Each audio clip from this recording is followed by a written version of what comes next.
Big Shaq gets denied entry at Cedar Pines Country Club. No reason, no apology, just dismissed at the gate. But when Big Shaq returns hours later holding a white card, the entire club freezes. Because this time, he's not knocking, he owns the door. What started as disrespect is about to become a lesson no one at Cedar Pines will ever forget. Before we deep dive into this interesting story, subscribe to our channel, and tell us where are you watching from. Share in the comments below. The morning sun fell like gold on the Georgia pines, and the air carried the sort of stillness that usually meant something exclusive was happening behind tall gates. Shaquille O'Neal. Big Shaq to the world, but just Shaq to those who knew him, drove his quiet black Escalade through the winding roads of Cedar Pines. The gravel whispered under his tires. He wasn't here to make a scene. In fact, he'd chosen today, on purpose. Casual, low traffic, midweek, nothing flashy. He wore a gray polo, jeans, and clean white sneakers. No entourage, no noise, just him. He pulled up to the front circle where luxury vehicles sat like showpieces, each parked with symmetry, bearing plates from old money counties. A valet in a sharp navy uniform stood by the curb. Young, maybe 21, his eyes caught the Escalade's approach, but they dropped fast. The kid fiddled with his tablet. Didn't step forward, didn't open the door, just stood still, jaw tight, waiting for Shaq to move first. Shaq rolled down the window. "Morning," he said with a polite nod. The valet glanced at him, lips twitching into something that wasn't quite a smile. "Good morning, sir. Are you delivering something?" That one hit quietly. Not hard, but cold, like a needle of ice under the skin. Shaq paused, considered saying nothing, then replied, "No, I've got a meeting. Members guest." The valet tapped something into his tablet, then glanced back toward the doors. Inside, the front desk receptionist was seated behind the glass. White blouse, perfect posture, airbrushed complexion. She looked up briefly when the doors opened, then looked back down at her screen. No greeting, no acknowledgement, just her fingers clacking on a keyboard, the way someone types when they want you to hear how busy they are. Shaq stepped in, his shoulders brushing the air like soft thunder. He didn't loom. He never did. His presence was simply large, calming, even. But in this place it unsettled. A man in a tan blazer emerged from behind a side hallway. Balding, tight smile, hands folded at his waist. "Good afternoon, sir," the man said with a tilt of authority. "Can I help you? I'm here to meet a member." Richard Kavanagh. A pause. Just a moment. But in that moment, the man's smile didn't change. Only his eyes did. They scanned Shaq's face, his clothes, his calm. It was all there in the space between seconds. Recognition, hesitation, calculation. "Mr. Kavanagh is attending a private function today. The club is closed to outside guests." Shaq didn't flinch. "He told me to meet him here." "I understand," the man said, voice light but tight. "Unfortunately, club policy restricts access during private events." He said it like a script, legal safe. Pre-cleared. Rehearsed 100 times. Shaq knew the tone well. He'd heard it in boardrooms, airports, even charity dinners. It was the sound of doors closing quietly on people like him, when no one wanted to look like they were pushing. "You sure about that?" Shaq asked, voice even. No challenge, just a question. The man didn't respond directly, just offered another smile, 1 degree too polite. "We appreciate your understanding." Shaq nodded once. No sigh, no frown, just a slow look around. The framed oil paintings, the rows of golf bags with stitched family crests, the old men sipping bourbon in a leather-seated lounge behind the glass wall, one of whom now stared at him like he was part of a scene that didn't belong in the portrait. He turned and walked back to his car, the doors clicking shut behind him with mechanical ease. As he reached the Escalade, he caught his reflection in the driver's side mirror. The man staring back wasn't angry, but he was tired. Tired in a way that had no date of origin, just layers. Years of quiet denials stacked like bricks inside. He didn't drive off immediately. He just sat there, watching, thinking, remembering. He remembered 201, when he brought 20 kids from a public high school to a gala, and the event organizer told him they'd reached the fire code limit, minutes after seeing the group. He remembered a time in 1998, when he offered to fund a college's entire gym renovation, and they responded with concerns over image consistency. He remembered every handshake that pulled back just a little too soon. Every smile that didn't reach the eye. Every compliment that sounded more like surprise. Shaq hadn't come to Cedar Pines to make a statement. But now, sitting there, he realized something. They hadn't refused him. Not exactly. They'd refused everything he would. And not because they didn't know him. Because they did. From inside the clubhouse, the manager watched him through the tinted windows. Still smiling. Still upright. Still pretending it was all very professional. Shaq could see him clearly. That calm mask of plausible deniability. He thought of Miara. Of how she'd been raised to believe doors open. When you work hard, love people. Stay true. She'd seen that work. Mostly. But she hadn't seen this. Not yet. Shaq started the engine. Rolled away. The valet never moved. As the gates closed behind him, he didn't look back. He didn't need to. The moment had already etched itself somewhere permanent. The kind of memory that doesn't scream. It settles, deep, and waits. He didn't call Richard, didn't post online, didn't mention it to his team. But that night, when he got home, he sat with his mother in the kitchen. Just the two of them. No cameras, no spotlight. Lucille stirred a pot of gumbo, and Shaq didn't say a word. He didn't need to. Lucille turned off the stove, sat down, looked him in the eye. "They saw you," she said. "But they didn't see you." Shaq didn't answer. He didn't have to. The truth had already started building in him. Quiet, solid, the way only certain storms begin, inside, not out. And something told him this storm was only beginning. The sun had started its slow descent behind the Georgia trees by the time Shaq turned onto the long gravel drive that led to the house. The wheels crunched softly over the stones, a rhythm he'd heard since childhood. The air felt heavier now, not from heat, but from something unspoken. He parked the Escalade beside the wide oak tree near the porch, where a wind chime tinkled just enough to be noticed, like a memory brushing the shoulder. Inside, the house smelled like cinnamon, and old gospel vinyl. Lucille O'Neill was in the kitchen, apron tied loose, humming low while she stirred something in a large pot. She didn't glance up when he walked in. She didn't need to. Mothers like her felt their children walk through doors the same way they felt a shift in weather. She reached for the salt, slow and Shaq set his keys on the counter and sat at the table, without a word. The wooden chair creaked under his weight. He leaned forward, elbows on his knees, hands clasped loosely between them. Lucille's back remained to him, but her silence wasn't avoidance. It was presence. She gave him the space to speak, but never demanded it. Some truths needed time to unfold. The spoon clinked softly against the pot. "I know that look," she said finally, voice even, eyes still fixed on the simmering food. "That's the same face you wore the day coach benched you senior year, and the day you didn't make the starting lineup at LSU your first game." Shaq didn't respond right away. He traced a crack in the tile floor with his eyes. "They didn't want me there," he said at last. Lucille turned then, wiped her hands on the apron, and walked over. She didn't offer comfort. Not in the usual way. Instead, she poured him a glass of water, set it in front of him, then took the seat across the table. Her gaze was steady, quiet, immovable. "You mean they didn't expect to see you?" she said. "That's not the same as not wanting." Shaq looked at her, his jaw tight. "They saw me, and then they pretended I wasn't even real." Lucille nodded slowly, the corners of her mouth twitching, not into a smile but something closer to empathy wrapped in steel. "You're not new to this, baby. The world just picked a different suit this time." He leaned back, exhaling. The chair creaked again, louder now. He stared at the ceiling. "I wasn't trying to cause anything. Just showed up, on time, with respect, like I always do." Lucille followed his gaze, but her mind was somewhere else, somewhere older. She remembered holding his hand in supermarkets when he was just a boy, and noticing how security guards would appear in the aisles without a sound. She remembered PTA meetings where his name got mispronounced even after he won Student of the Month. She remembered reporters who asked about his vertical leap before they asked about his GPA. "Tell me something," she said, fingers folded in front of her. "Did you shrink yourself to fit their comfort?" "No." "Good. Then sit with that."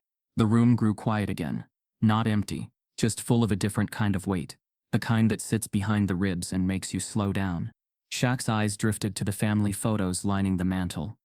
His NBA draft night. Miara's first recital. A faded shot of him and Lucille, standing outside the old apartment, back when he still had braces and dreams too big for his zip code. He thought about how many doors had opened in his life, and how many had opened just wide enough to make him forget the ones that didn't. There was a quiet kind of racism that didn't use slurs, didn't swing fists, didn't need to post signs on lawns. It just made itself invisible, until it became part of the architecture.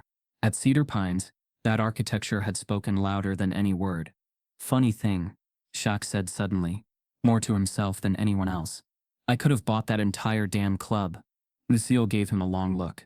You could have, she agreed, but that wouldn't make it yours. He nodded slowly. She was right. Ownership wasn't always about money. Sometimes it was about access. About being seen as belonging without needing to prove it. And in places like Cedar Pines, money didn't erase history. It just got dressed up in polo shirts and fine wine. He thought about the young valet, who couldn't meet his eyes, the receptionist whose politeness was too clean, the manager whose smile had been rehearsed into a weapon. They built that place on history, Shaq muttered. On a lie dressed up like tradition. Lucille reached across the table and laid a hand over his. Her touch was firm, grounding. Then tell the truth, she said. But don't shout it. Make it so quiet they can't ignore it. He looked at her then, not just as his mother, but as the woman who'd raised him to stand tall when the world tried to shrink him. The woman who taught him that dignity wasn't in how loud you got, but in how deep your roots ran. Outside, the wind shifted. The chimes rattled once, softly, and somewhere in the back of Shaq's mind, a thought began to form. Not anger, not revenge, just clarity. He hadn't gone to that club to start anything, but now something had started in him. Not a fire, something quieter, something slower, something permanent. He stood up without a word, kissed his mother's forehead, and walked toward the back porch. The last of the daylight bled into the horizon. He looked out over the fields, arms crossed. Lucille didn't follow. She just watched him from the kitchen window. And for the first time that day, Shaq felt truly seen. The next morning was overcast. The kind of pale gray sky that makes everything feel quieter than it should. Shaq stood in the backyard, watching the wind move through the trees like it had something to say. A cup of coffee sat cooling in his hand, untouched. The warmth of the mug didn't reach him, not today. Behind him, the sliding door opened with a soft scrape. Shani stepped out, arms folded, eyes sharp. She wore a sleek tracksuit, hair pulled into a clean bun, her phone in one hand, unread texts lighting the screen every few seconds. She didn't look up right away. She didn't need to. The silence between them already spoke volumes. I saw the club's name trending last night, she said finally. Shaq didn't turn around. I didn't say anything. I know, she replied, stepping closer, her voice a little softer. But someone did. He finally looked at her. How? Someone filmed you leaving, posted it, got picked up by a watchdog account. No details, just the visuals. Big Shaq turned away at Cedar Pines. The internet filled in the blanks. Shaq didn't respond. His jaw flexed once, then stilled. It didn't surprise him. Nothing stayed private anymore. Not if it involved status, identity, or the suggestion of injustice. He wasn't even angry. Just aware. Shani sighed, slipping the phone into her jacket pocket. She stood beside him now, their shoulders nearly touching. You don't owe anyone a story, Shaq. Especially not this one. You know how this game works. The moment you say something, they'll flip it. You'll go from being the man they turned away to the man who made it about race. Shaq stared at the horizon. It was about race. She nodded. But that's not how they'll hear it. Not the people who run with narratives instead of facts. Not the ones looking for a headline. Not a truth. They'll drag your name, twist your words, maybe even dredge up old stuff to shift focus. You know how fast the respect turns into a question mark, the second you make them uncomfortable. He sipped the coffee, finally. It was cold. He didn't care. Shani's voice dropped lower, firmer. If you want to fight this, do it smart. Not loud. Shaq turned then, his eyes steady on hers. You think I'm being reckless? She hesitated. I think you're not being strategic. That scares me more. There was no anger in her voice, just deep concern, shaped by experience. Shani had seen powerful people lose control of their own stories. Publicity wasn't justice. It was a mirror turned by whoever held the spotlight. And right now, the spotlight wasn't in their hands. Shaq stepped away, walking to the fence. The grass under his feet was damp with morning dew. He could hear birds, distant traffic, the faint hum of a neighbor's lawn sprinkler. All so ordinary. All so detached from the silent war he was standing in. "I'm not going to the press," he said. "I'm not making a statement. I'm not tweeting about it. I'm not calling anyone." "Then what are you doing?" Shawnee asked, following him. "I'm listening," he replied. "Waiting. For what?" "For the right moment." Shawnee's eyes narrowed. "You planning something?" Shaq looked at her, his face unreadable. "I'm not planning anything, but I'm not ignoring it either, and I'm not running from it just because the narrative might get messy." She paused again, then shook her head. "You're walking a line, and lines like that break fast." Inside the house, Mira bounded down the stairs, earbuds in, half singing to herself. She was dressed for practice, compression tights, sneakers, team hoodie. She waved casually at her dad, through the kitchen window. Unaware of the tension outside, Shaq smiled faintly, and waved back. His daughter's innocence in that moment was like sunlight cracking through clouds, brief, warming, and utterly unaware of the storm brewing. "She doesn't know, does she?" Shawnee asked, her voice low now. No. "You're not going to tell her?" "Not yet." Shawnee exhaled slowly. "She's going to find out eventually. I know. But I want her to know the whole truth, not just what a stranger with a camera caught on video." Silence hung between them. Again, not hostile, just weighty. Shaq reached into his pocket and pulled out a worn card. The edges were frayed, the text nearly faded. It was a membership referral to Cedar Pines, one that had been gifted to him years ago by someone who claimed the club was evolving. He'd never used it, never wanted to force entry where he wasn't welcome. But now, the card meant something different. It was no longer an invitation, it was evidence. "I'm thinking about going back," he said, almost casually. Shawnee's eyes widened. "Are you serious? I want to see what happens when I use this. No cameras, no announcement, just walk in with the same clothes, the same face, and this card." Shawnee stepped back, arms crossed. "You think they'll treat you differently?" "I know they will." "And then what?" Shaq looked at her. "Then I'll know what kind of truth we're dealing with." She didn't argue. Not now. There was something in his tone that made it clear he wasn't asking for approval. He was informing her. And that meant he'd already made up his mind. Shawnee glanced back toward the house. "I just hope you're ready for what you'll find." Shaq looked past her, his eyes steady. "I've been ready my whole life. I just never had the silence to prove it." She reached out, placing a hand on his arm. Her grip was tight, familiar, a blend of love and warning. "Just promise me one thing." "What's that?" "If this thing breaks wide, if it goes viral, if the wolves come running, don't stand alone in it. Let us be part of your silence too." Shaq nodded once. The clouds overhead began to shift, letting thin light filter through. The wind picked up again, not loud, just enough to make the leaves whisper. As Shawnee turned to head back inside, Shaq stayed by the fence, folding the referral card and sliding it back into his wallet. He didn't know what tomorrow would bring, but he knew this. Whatever truth was waiting to rise, it wouldn't need volume to be heard. Not this time. Shaq stood in his study that evening, the room dimly lit by the warm amber glow of a single desk lamp. The hardwood floors creaked beneath him as he opened the bottom drawer of his old mahogany cabinet, the kind Lucille had given him when he bought his first home. It smelled faintly of cedar and thyme. Dust had settled over folders, faded clippings, fan letters, and other scraps of memory he hadn't touched in years. His fingers paused at a small, flat envelope, white, thick-papered, sealed with an embossed gold crest. He opened it slowly, carefully, like it might flake apart if handled too roughly. Inside lay a clean, crisp membership referral card for Cedar Pines Country Club. On the back, written in smooth blue ink, "For the man who redefined the game, come swing in peace.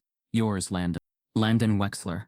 That name had once meant something light-hearted in Shaq's memory. The kid had been about 14 when they first met. Skinny blonde, awkward around people who weren't part of his gated world. Shaq had spoken at Landon's middle school during a city reading initiative. The boy's father, a hotel developer, had been skeptical of the program, but Landon had connected instantly, drawn in not by Shaq's fame, but by his kindness. Shaq remembered the kid clutching his tattered copy of To Kill a Mockingbird, asking nervous questions about justice and history. A different kind of rich kid, one who noticed things. Years later, Landon had reached out, grown up now, clean-cut, nestled into a thriving real estate career. still trying to find his voice in rooms filled with silent prejudice. He'd given Shaq the card at a benefit dinner in Atlanta, offhand, like a joke. In case you ever want to see how the other half swings, he'd said with a sheepish grin. Shaq had laughed, thanked him, and tucked it away. He never intended to use it. But now, holding it in the quiet glow of his study, it didn't feel like an invitation. It felt like a key to a locked door someone once told him wasn't his to open. He turned the card over again, fingers brushing the gold-foiled lettering. The name Cedar Pines shimmered faintly in the light. The next morning, he dressed the same. Same gray polo. Same jeans. Same white sneakers. No change in appearance. The Escalade purred quietly. As he pulled out of the driveway, the white card sitting on the console beside him, like a witness. The roads were the same. Two familiar turns, trees stretching overhead like silent judges. The gates of Cedar Pines appeared like they had before. Tall, iron, dignified. The valet, however, was not the same kid. This one was older, maybe late 30s, with a practiced smile and a polite stiffness that hinted at old training. He approached the vehicle as Shaq rolled down the window. "Morning, sir. May I?" Shaq reached for the card and handed it out. The valet took one look, and everything shifted. "Oh, of course, Mr. O'Neill. Welcome back. I'll park your vehicle right away." Shaq didn't speak. He simply nodded and stepped out. This time, the doors opened before he reached them. Inside, the receptionist rose with a sudden warmth. "Good to see you, Mr. O'Neill. The lounge is open. Or would you prefer the terrace?" He offered a faint smile. The lounge. The shift was immediate and absolute. The same man who'd turned him away days earlier. The manager in the tan blazer, now approached with almost performative hospitality. His smile stretched wider than before, his handshake longer. "So good to have you back with us," he said, his voice thick with a forced ease. "I hope your last visit wasn't inconvenient. We had some miscommunication regarding guest access during event lockdowns." Shaq held the man's gaze a second too long. "No worries," he replied evenly. "Just glad the card works." The lounge was quiet, posh, with the scent of leather and scotch hanging in the air. Shaq took a seat near the windows this time, where sunlight fell across polished oak floors. He noticed the same couple from before, an older man with silver hair, his wife all pearls and posture. This time they looked up and nodded. Pleasant, polite, almost too much. He ordered a glass of water. 10 minutes passed. Then something strange happened. A young server, black, early 20s, face tense, approached the table. He leaned in without meeting Shaq's eyes, placed a napkin beside the water, and whispered, barely audible, "I'm sorry, just be careful. Some of the staff aren't what they seem." He walked away fast, disappearing into the kitchen. Shaq looked down. On the napkin, scribbled in pencil, they cleaned up, but some things never left. "Don't trust the welcome." It wasn't paranoia. It was a warning. A real one. And suddenly, the entire space felt performative again. A theater dressed in civility, hiding its bones behind smile. He glanced around. The manager now stood near the entry, speaking to a group of men in suits. One of them looked over, quickly looked away. Another whispered something behind his hand. The welcome had changed. The intention had not. Shaq sat still, finishing his water slowly. Not once did he touch the napkin again. But in that moment, something in him hardened, not with rage, not even disappointment, with clarity. This place would never open its doors without a key that came from within their ranks. And even then, they'd only welcome what made them feel comfortable. The white card hadn't granted him respect.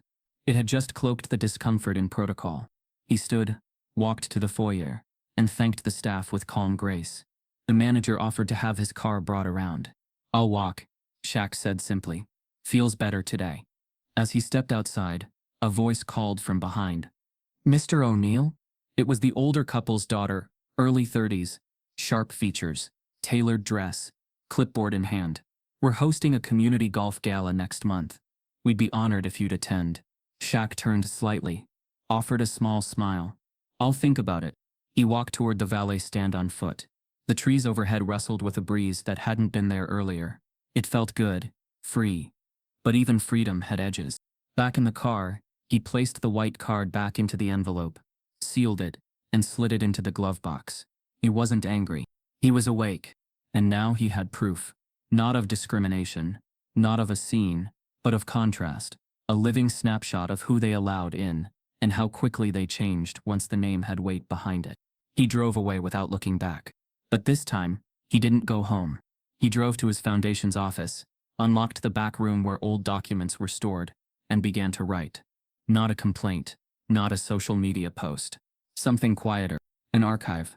A testimony of how spaces pretend to change, and how dignity doesn't come from being let in, but from seeing exactly what you walked into, and choosing what you walk out with. Because what had changed everything wasn't the card. It was what he saw after they accepted it. The second time Shaq entered Cedar Pines, everything felt orchestrated, like a play restaged with new lighting. Same old script. The same front doors parted with choreographed smoothness. The same receptionist smiled with polished restraint. Yet under the civility, something cold pulsed, the kind of quiet that didn't welcome you in. It waited for you to leave. He was shown to a seat at the far end of the main dining lounge. It was an awkward location, wedged between a decorative column and the wall-length glass, but not near enough to enjoy the view. There were plenty of open tables, but this one felt deliberate. It wasn't exclusion by denial, it was exclusion by isolation.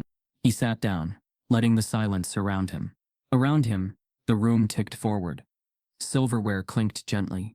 Glasses were lifted. Conversations buzzed in soft waves, occasionally punctuated by laughter that felt too loud and too rehearsed.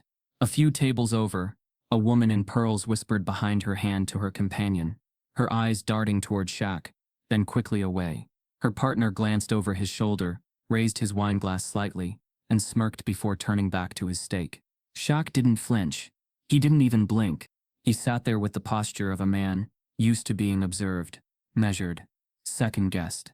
It wasn't new. It was simply louder in rooms that used silence as strategy. A waiter approached, young, clean-cut, wearing the country club's signature crest stitched into his sleeve.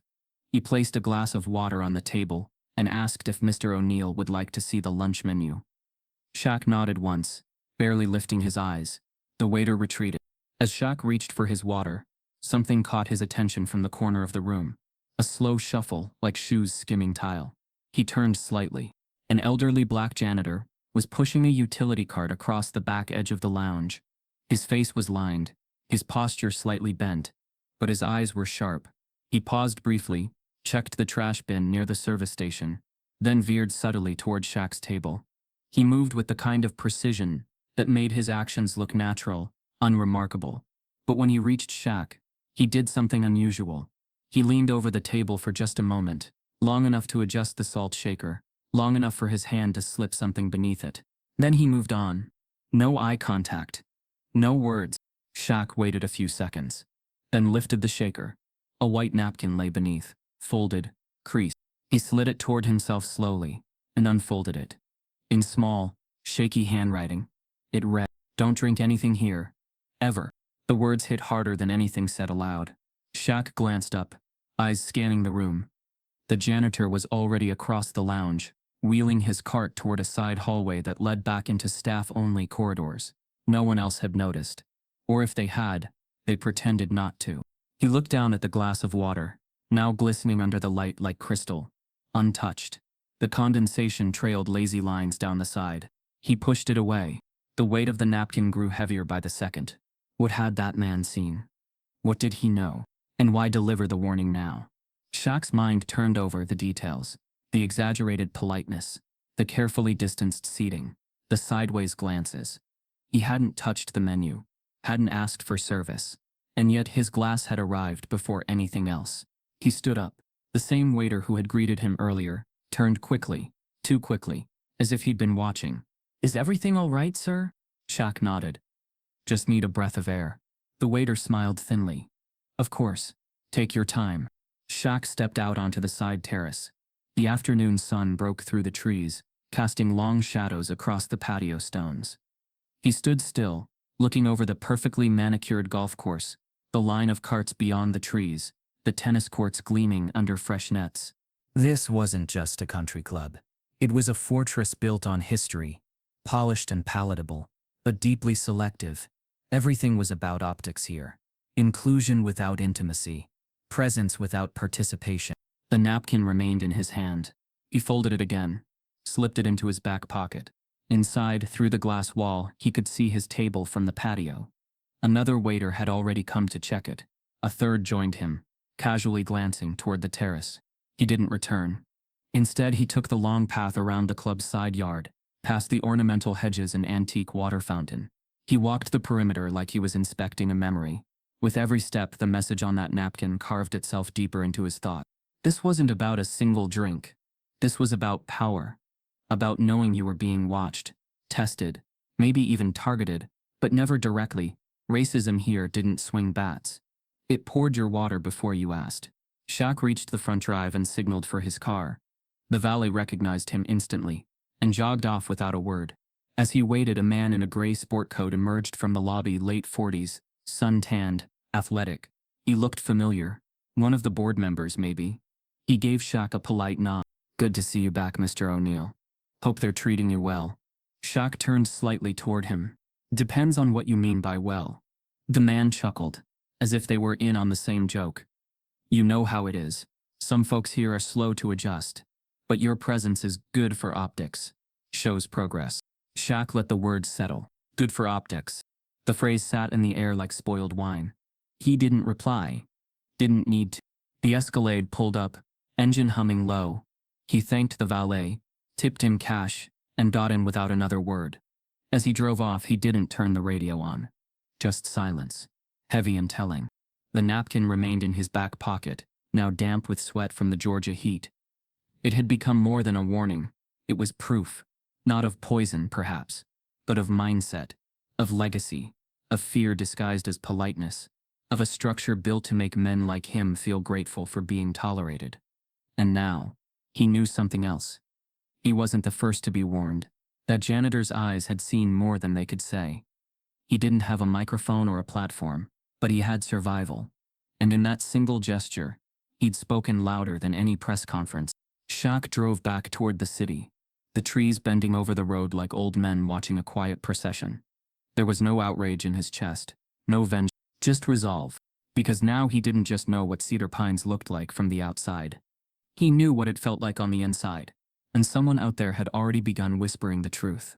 It was his turn to listen. Shaq returned to Cedar Pines the following Thursday. No announcement, no pretext, just the card again. The same clothes, the same unshaken presence. This time, no one hesitated. The smiles were wider, the greetings louder, but the performance, once you recognized it, was impossible to unsee. He walked the grounds with the air of quiet observation, neither eager nor passive. Every handshake felt too firm, every sir slightly over-enunciated. The club was playing a part now, adjusting itself around him, like a set rearranged for a visiting dignitary. But Shaq wasn't here to be honored. He was here to see. After a brief nod to the lounge staff, he excused himself from the main area and made his way toward the west hallway, less populated, more historical. This was the older section of the club, where time seemed to cling to the walls like humidity. Framed photos lined the corridor, sepia-toned golf champions, black and white galas, plaques etched with names that repeated across generations. At the end of the hallway was a door that didn't match the others. Solid oak, brass handle, no windows. The kind of door that didn't welcome curiosity. A gold placard beside it read. He tried the knob. Locked. He leaned in slightly, listening. Nothing. Then glanced up.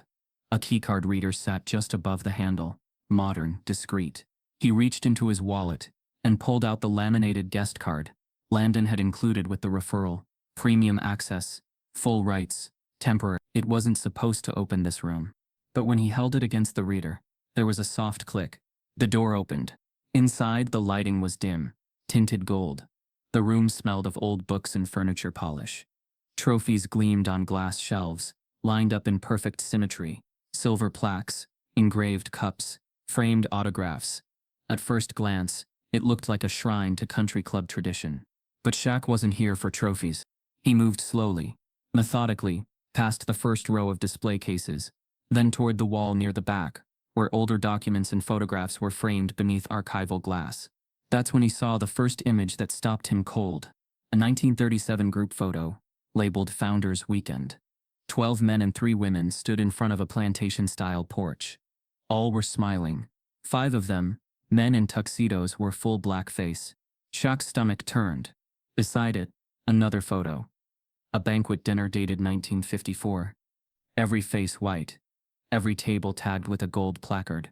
One of the cards magnified in a caption bubble read, "Special guests shadow players." He stared at the phrase, shadow players. The same term echoed in a memory. He remembered a story once told in whispers about black athletes invited to charity games, but seated separately at dinner afterward. He'd brushed it off then, now it sat in front of him in formal print, framed and celebrated. He moved to the next section. A display of internal club memos behind glass. One was titled, Member screening process. it outlined criteria, educational background, financial history, cultural fit. Below that, a line in bold. Recommendations must come from vetted legacy tier members. Outliers should be reclassified under review codes. One of the codes, R3B-S. A note beside it explained the shorthand. R3B, e reputation risk. Black, C. Silent flag. Do not disclose. Shaq stepped back. The room was silent, but his pulse had begun to throb in his ears. None of this was rumor. It was record. Documented. Preserved. This wasn't a forgotten past. This was a protected one. He turned toward the far corner where a wall of press clippings was arranged chronologically. Media highlights, charity photos, articles from local papers, and there, tucked in the bottom frame of a multi-photo collage from a 1998 charity basketball game, was something he hadn't expected. A photo of himself, younger, smiling, standing beside two club officials. His jersey read Georgia All-Stars. The caption was generic, but what froze him was the red marker across the bottom corner of the photo, subtle but visible if you looked closely. An X, red, permanent. Next to it, in faint pencil, too visible, watch for re-invite requests. 6. Shaq stepped closer, his breath slow. He remembered that game. It was a fundraiser for city rec centers. He'd been invited by a community board, not the club. He was told the country club had offered the venue out of goodwill. He never received another invitation after that summer. And now, decades later, he was staring at proof that he'd been flagged. Not because of something he said, not because of something he did, but because of who he was, and how visible he had been in a space designed to keep men like him peripheral. Shaq didn't move for several minutes. He stood in the center of the room, surrounded by polished trophies, and whispered history, and let the weight settle. This wasn't just about exclusion, it was about surveillance, selection, control. A quiet war fought with codes and classifications. He took out his phone, snapped no photos. He didn't need to. He was going to remember everything. Not just the images, but the way the silence around them vibrated with pride, disguised as preservation. Then he walked out. The hallway was empty. No staff, no cameras he could see. But he felt watched. Not by the club this time. By history. By all the people who had passed through these halls and never been let in fully. By the ones who were invited but never really welcomed. By the quiet records that told the loudest truths. He stepped back into the main lounge. The shift in lighting, sound, scent, it all felt false now. Like a stage set for comfort that only applied to a certain type of memory. As he made his way out, the receptionist glanced up. "Leaving so soon, Mr. O'Neill." He smiled, politely. "Seen what I needed." Outside, the air hit different, cooler, clearer, unfiltered. Shaq didn't head straight home. He drove to the community center instead, where a group of young bowlers were running drills. They waved when they saw him pull up. He waved back, but didn't stop. Not today. He had something to build first. Something that didn't need a gate, or a card, or a screening memo. Because truth didn't need a trophy room to be real. It just needed someone willing to open the door and see it. Shaq sat alone in the back office of his foundation's Atlanta headquarters. The walls were lined with photos of smiling kids, old teammates, charity tournaments, and community awards. But today the room felt colder, quieter, as if it were waiting for something. On the desk in front of him lay a manila folder, thick with carefully ordered documents, photos from the trophy room, scanned memos, digital stills of those coded club records. Alongside it was the napkin, now pressed flat, sealed in plastic, its warning still sharp. "Don't drink anything here, ever." Beside it, a printout of the Cedar Pines Club ledger, marked up with red circles and yellow highlights. Phrases like R3BS, Legacy Screen Tier, and shadow guest protocol stood out like bruises under bright light. He didn't move quickly. This wasn't about urgency. It was about clarity, purpose, proof. He didn't call a lawyer, didn't loop in a publicist, didn't alert Shawnee or Mira. This wasn't for TV. It wasn't a statement. It was a record, one that didn't need his voice to be loud.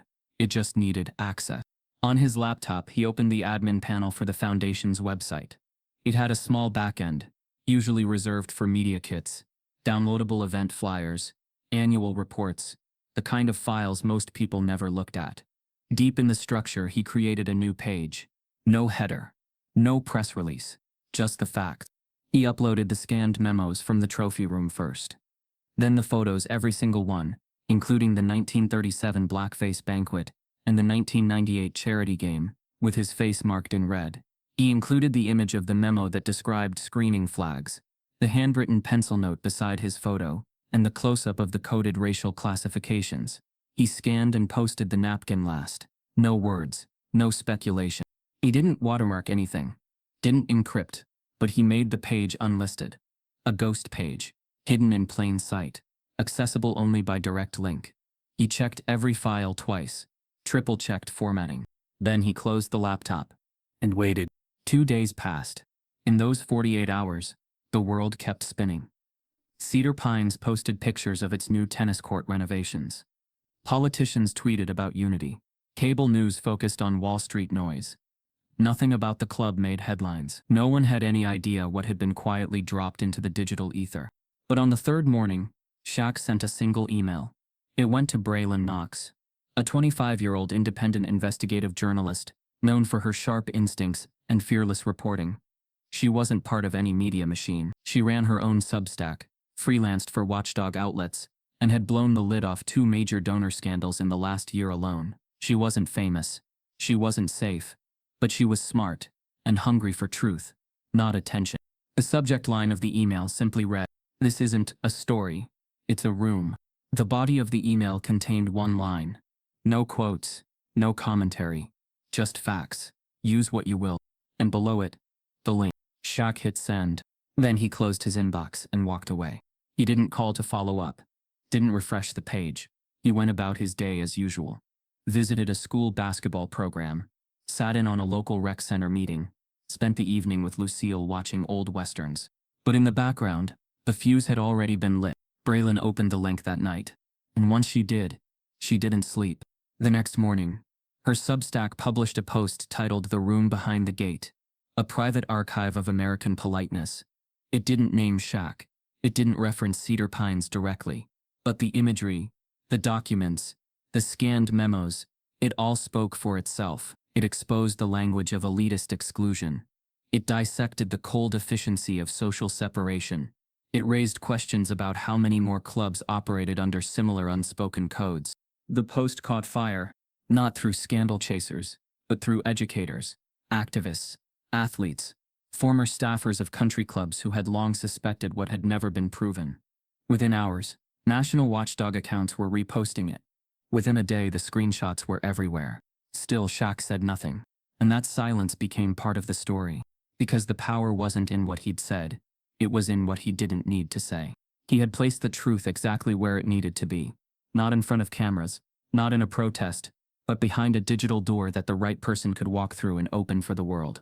Now, the world was standing in the room with him. And it was starting to listen. It didn't take long. 3 days after Braylon Knox published the archive, her Substack crossed 3 million reads. The comments swelled into the tens of thousands.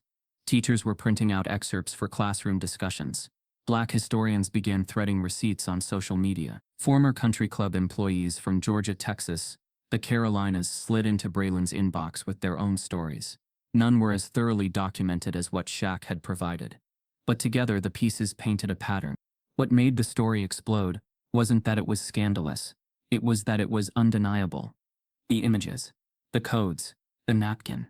It all sat out in the open now. Stripped of context yet loaded with history. And the most confounding detail, the name Shaquille O'Neal, was never mentioned. Not once. That mystery became the match. Cable news picked it up with desperation. Who is the man behind the archive? One anchor declared it. the most important silent protest of the decade. Blogs speculated wildly. Reddit sleuths compared Shaq's past appearances with clues from the documents. A few recognized the 1998 charity game photo and the red X. It didn't take long before someone pulled up the club roster from that year's event. His name was there, clear as day. The assumption flooded in. The media storm intensified. But Shaq didn't confirm anything.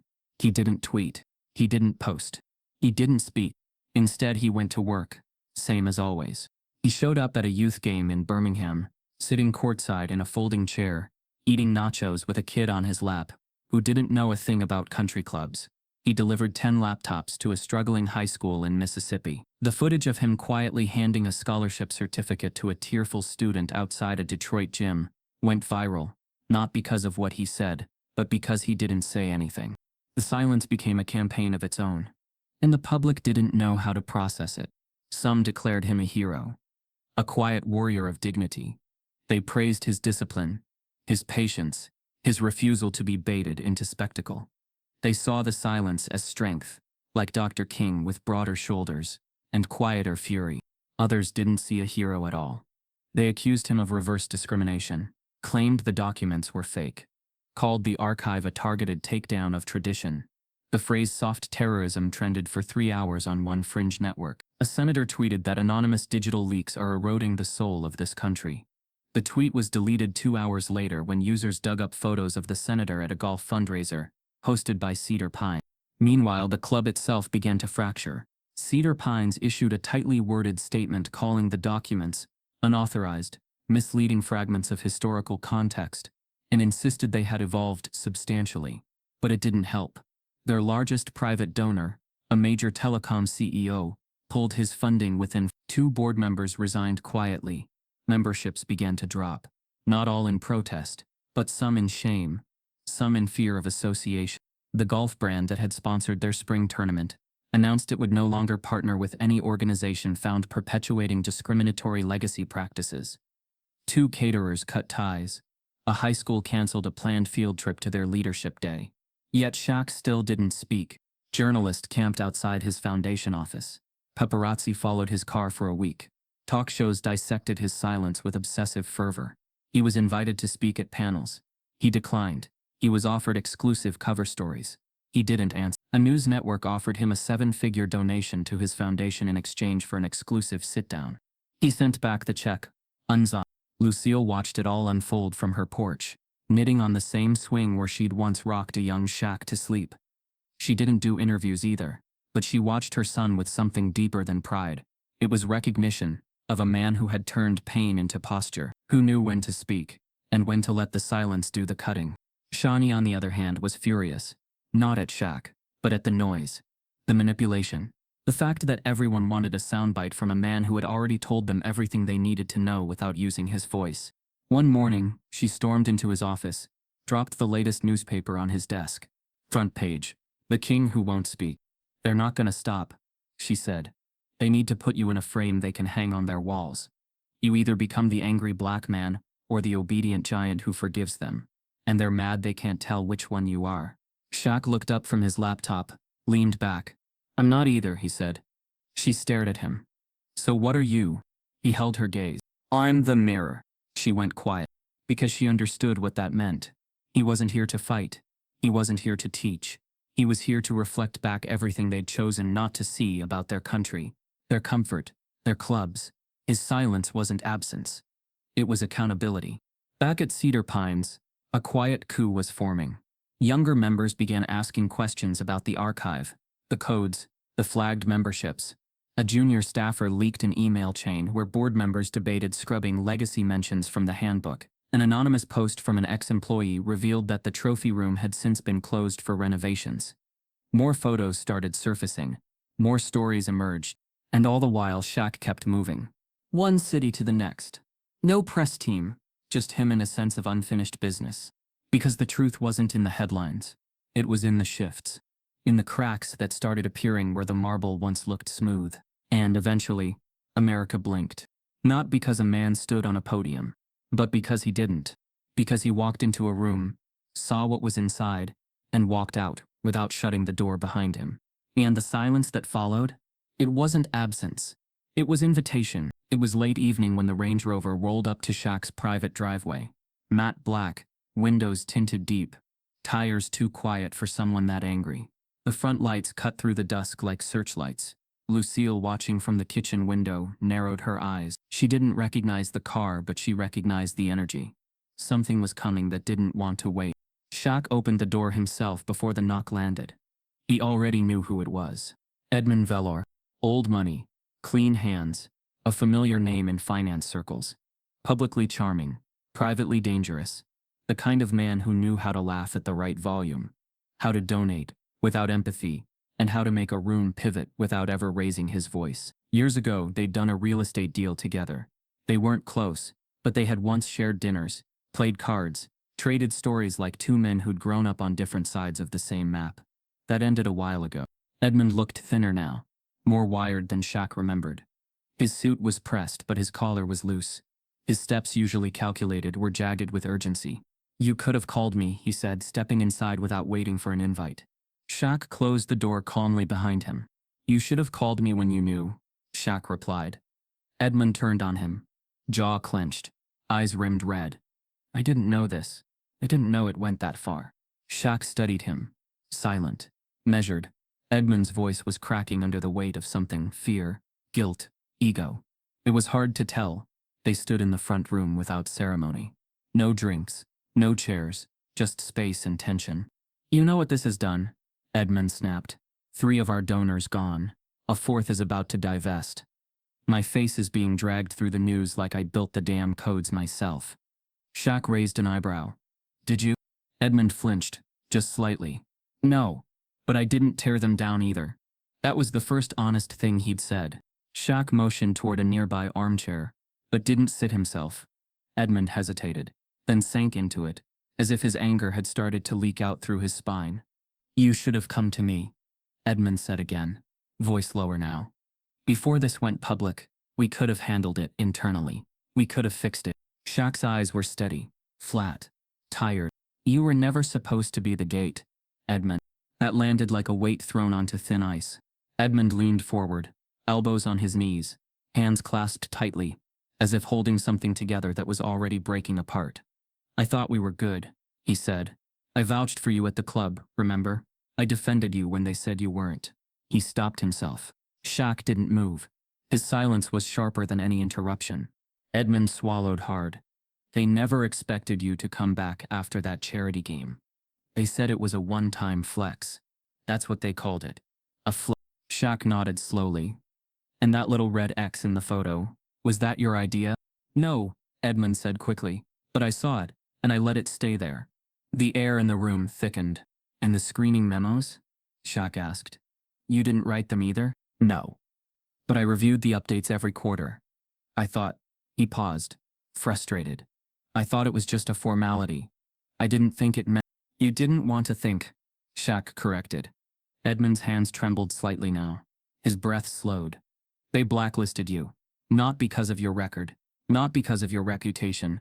Just because—" He said it like it hurt to admit. Maybe it did. Shaq didn't gloat. Didn't lean in. "Why are you really here, Edmund?" Edmund looked up. For the first time, his mask cracked completely. "Because I can't sleep," he said.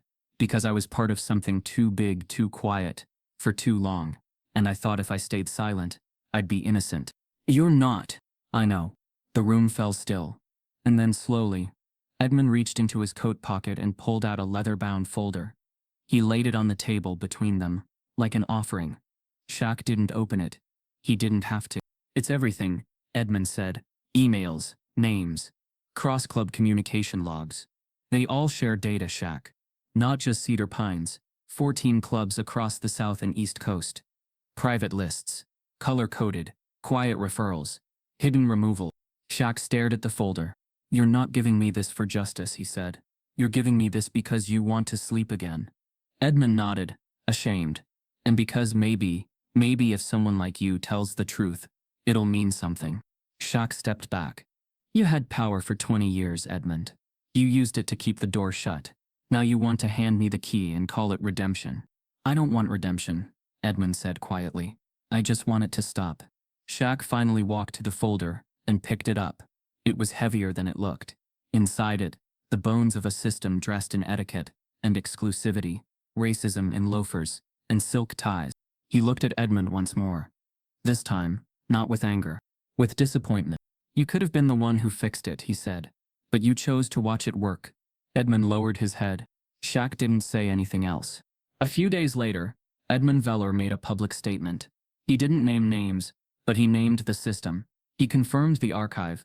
A week after that, he sat for a live interview, 1 hour, no pre-questions, where he admitted everything. The lists, the codes, the backdoor screening, the legacy walls no money could climb over. His voice shook the entire time, but he didn't stop. And when asked why he came forward, he said, "Because someone showed me a mirror, and I didn't like who was in it." He was the first one who broke, but he wouldn't be the last. It had been 6 weeks since the first archive link appeared online. The digital noise had quieted, but its aftershocks continued to ripple through every place where polished mahogany met unspoken policy. Country clubs from Connecticut to Florida released public diversity pledges. Legal firms quietly reviewed internal communications. Boardrooms began rehearsing answers to questions they used to think would never be asked. And through it all, Shaq said nothing. He had returned to the rhythm that had always grounded him, visiting schools, listening to parents, standing behind podiums not to speak, but to lift others up.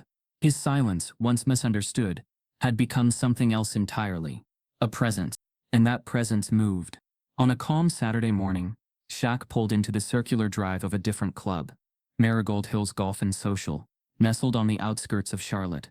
It was newer than Cedar Pines, younger, less rigid in its membership, but no less aware of its image. In recent years, it had prided itself on being progressive, inclusive, modern, but like so many institutions, it had benefited from being just progressive enough to avoid attention. Until now, they knew he was coming. No announcement had been made, but the concierge had seen the name on the guestbook reservation, entered quietly by a junior member whose father had once played college ball with Shaq. It wasn't a PR stunt. It was a walk-in with meaning, and when he stepped through the glass doors, the entire front lobby stilled. There were no whispered excuses this time, no lingering glances, no seating in the corner. Every staff member in sight, valets, waiters, receptionists, even the assistant manager stood up straight, eyes locked, not out of fear, out of respect. Shaq walked in without posture, without performance. A gray button-down, clean jeans, soft sneakers. His hands were in his pockets, but the room moved around him like air shifting before a storm. This was not Cedar Pines, but the memory of it lingered like smoke. He paused at the guestbook on the front desk. It was leather-bound, thick with years of names in tidy loops, titles, corporate affiliations, neat initials from powerful men and women. Shaq picked up the pen, wrote 5 words, "History watches how you welcome." He set the pen down and looked up. The receptionist swallowed hard. "Would you like a table, Mr. O'Neill?" Shaq nodded. Window. The table they gave him was front and center, sunlight spilling in, a view of the green, polished glassware waiting. A quiet table, but not hidden. This time, the gesture was clear. The performance was over. The club wasn't pretending. It was trying. And for once, trying felt real. He sat alone, ordered only coffee, black, no sugar. As he sipped, conversation slowly resumed around him, cautious, then relaxed. A couple 2 tables over nodded toward him with a smile that wasn't forced.